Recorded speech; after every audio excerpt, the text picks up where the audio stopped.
पुरुष लोग शांत भी हो गया, महिला लोग अभी भी गप चालू कर रखती है। बोलो ये क्या तरीका है यार, शांत हो जाओ। कितना अच्छा लगता है शांत होकर के आराम से एक दूसरे को देखने में। मस्त रहो, क्या टेंशन ले रहे हो, जबरदस्ती चोंच लड़ा रहे हो, क्या तरीका है सब। शांति से पहले बैठ करके और एहसास करो कि बैठे कहाँ है। बड़ा खूबसूरत जगह है ये, ठीक है। सोचो इससे बढ़िया खूबसूरत क्षण और क्या आएगा कि तुम लोग को बैठा के फ्री में आओ और गप करवा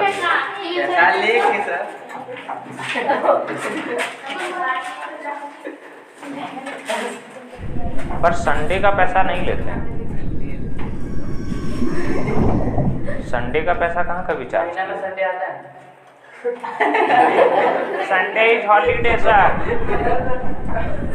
इफ वी वांट हम लोग छोड़ सकते हैं पढ़ाना संडे को, लेकिन नहीं, हम आज पढ़ाएंगे और तुमको पढ़ना ही पड़ेगा, कोई उपाय नहीं है तुम्हारे पास।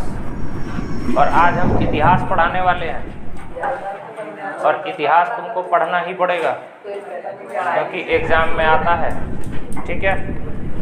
और हम उम्मीद करते हैं कि तुम लोग कोई बहाना नहीं बनाएगा, आज मस्त पढ़ेगा आज, क्योंकि हिस्ट्री जो है, इतिहास, ठीक है ना, इससे अच्छा टॉपिक, इससे अच्छा सब्जेक्ट दुनिया में और कुछ नहीं हो सकता है, ठीक है। बहुत इंटरेस्टिंग सब्जेक्ट है ये। शर्त ये है कि आसपास में कभी भी बात मत करना, और जब पढ़ते पढ़ते दिमाग खराब हो जाए, ठीक है ना, समझ रहे हो बात को, तो बोल देना, ठीक है। अगर ज़रूरत पड़ेगा तो छुट्टी दे देंगे, नहीं तो थोड़ा देर का ब्रेक लेंगे। फिर तुम लोग दुकान यहाँ बगल में है, जाके नाश्ता, पूरा बात तो सुनो यार, आराम से जाके दुकान जाना, मेरा नाम बताना, वहाँ खाना पीना, अपना पैसा देना, फिर पढ़ने आ जाना, ठीक है।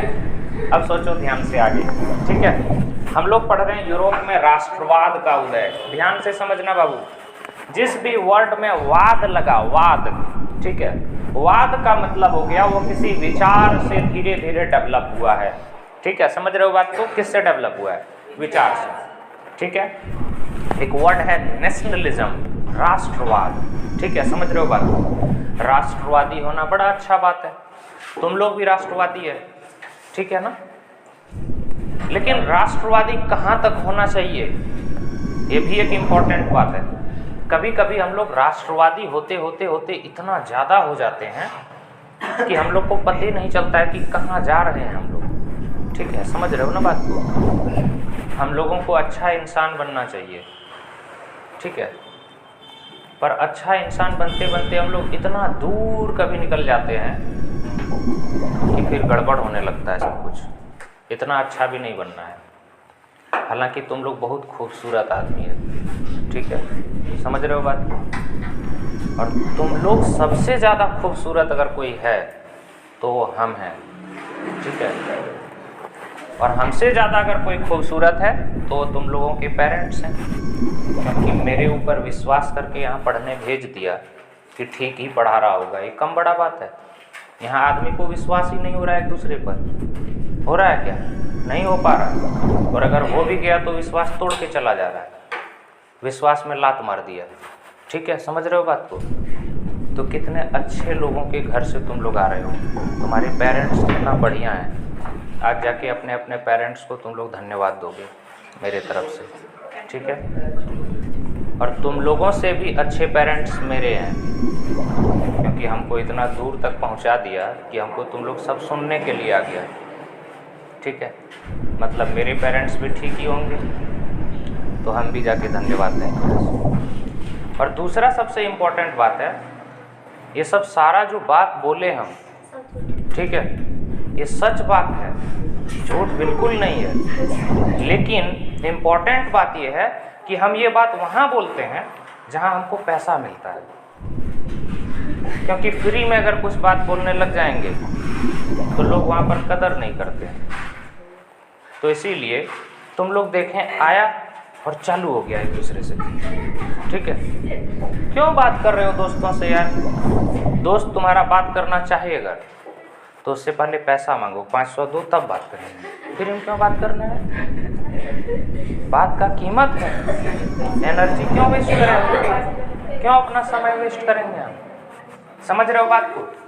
कोई तुमको खूब पसंद करता है और तुमसे बात करना चाहता है फोन पे, करो, कोई बात नहीं। एक बार कॉल करेंगे 500 लेंगे, ठीक है, समझ रहे हो? तो रिश्तेदार कभी फ़ोन करके बोले आजकल तुम फ़ोन नहीं करता है, करेंगे? क्यों नहीं करेंगे? हम इसीलिए तो बैठे हुए हैं, पैसा भेजते रहना, फ़ोन पे दे देते हैं, ठीक है। एक बार कॉल करने का 500, मज़ा आ जाएगा एकदम, ठीक है, समझ रहे हो बात को? क्योंकि तुम लोग अभी जिस एज में है ना, यहाँ से गुजर के फिर धीरे धीरे मेरा एज में आएगा तुम लोग, और फिर व्यस्त हो जाएगा तुम लोग, खूब व्यस्त हो जाएगा, ठीक है, समझ रहे हो? कोई जीवन को लेकर के व्यस्त हो जाएगा, कोई पढ़ाई को लेकर के व्यस्त हो जाएगा, हो सकता है कोई अपना फैमिली धीरे धीरे शुरू कर रहा होगा इस एज में, ठीक है ना? यही हकीकत है। और तब तुम्हारे रिलेटिव लोग याद करने लगेंगे, आजकल तुम बदलने लगा है, ठीक है, समझ रहे हो बात को? उस समय ये सब मेरा बात काम आएगा, जो कि फ्री में तुम लोग को दे रहे हैं, ठीक है?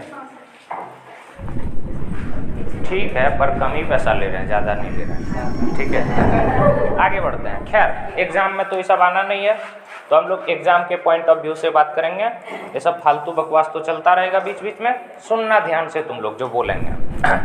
हम लोग पढ़ेंगे यूरोप में राष्ट्रवाद का उदय। ध्यान से समझना बच्चों, अगर कोई ठीक चीज़, अगर कोई सही चीज़ का शुरुआत कहीं से हो रहा है तो हम लोगों को उन चीज़ों को रोकना नहीं चाहिए, उसको और धीरे धीरे बढ़ा देना चाहिए, क्योंकि वो किसी और के घर में अगर हुआ है तो वो धीरे धीरे हो सकता है मेरे घर में भी आएगा।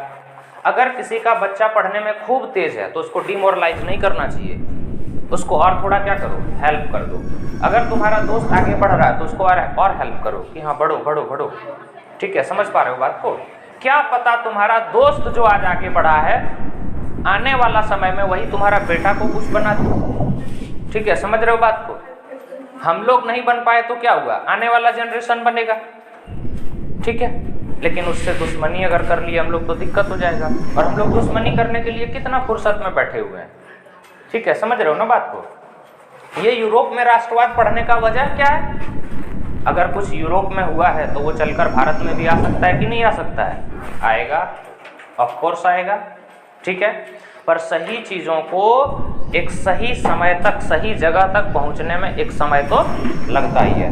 पर पता है तुम लोग को, कोई भी सही चीज़ का जब शुरुआत होता है तो उसका टारगेट बहुत बड़ा नहीं होता है, उसका टारगेट बहुत कुछ मामूली सा होता है, ठीक है, लेकिन अगर वो सही चीज़ है और उसको लोगों ने समझा तो धीरे धीरे खूब आगे बढ़ता है, वो फलता फूलता है, ठीक है। बहुत बढ़िया बात है, कितना बढ़िया बात बोले हम, सुनो ध्यान से। 1848 में एक फ्रांसीसी कलाकार फ्रेडरिक सॉरियू ने 4 चित्रों की एक श्रृंखला बनाई। इनमें उसने सपनों का एक संसार रचा जो उनके शब्दों में जनतांत्रिक और सामाजिक गणतंत्रों से मिलकर बना था। ध्यान से समझना बच्चों, तो एक कलाकार थे जिनका नाम था फ्रेडरिक सॉरियू। क्या नाम था? फ्रेडरिक सॉरियू। 1848 में इन्होंने 4 चित्र बनाया, और 4 चित्र के माध्यम से इन्होंने दर्शाना चाहा, लोगों को दिखाया कि ये दुनिया जो है अभी जिस तरह से चल रही है, इस दुनिया को गणतांत्रिक तरीके से चलाया जा सकता है, इस दुनिया में लोकतंत्र हो सकता है, इस दुनिया में संविधान की सत्ता हो सकती है जो सर्वोच्च सत्ता है, जिसमें सभी लोग अपना भागीदारी ले सकते हैं, जिसमें सभी लोग अपना रिस्पॉन्सिबिलिटी लेंगे, सभी को अपना अधिकार मिलेगा, सभी लोग अच्छे तरीके से जीवन जी पाएंगे, ठीक है। सोचो पहले के समय में कितना भेदभाव हुआ है, भेदभाव बहुत ज़्यादा हुआ है कि नहीं हुआ है? खूब भेदभाव।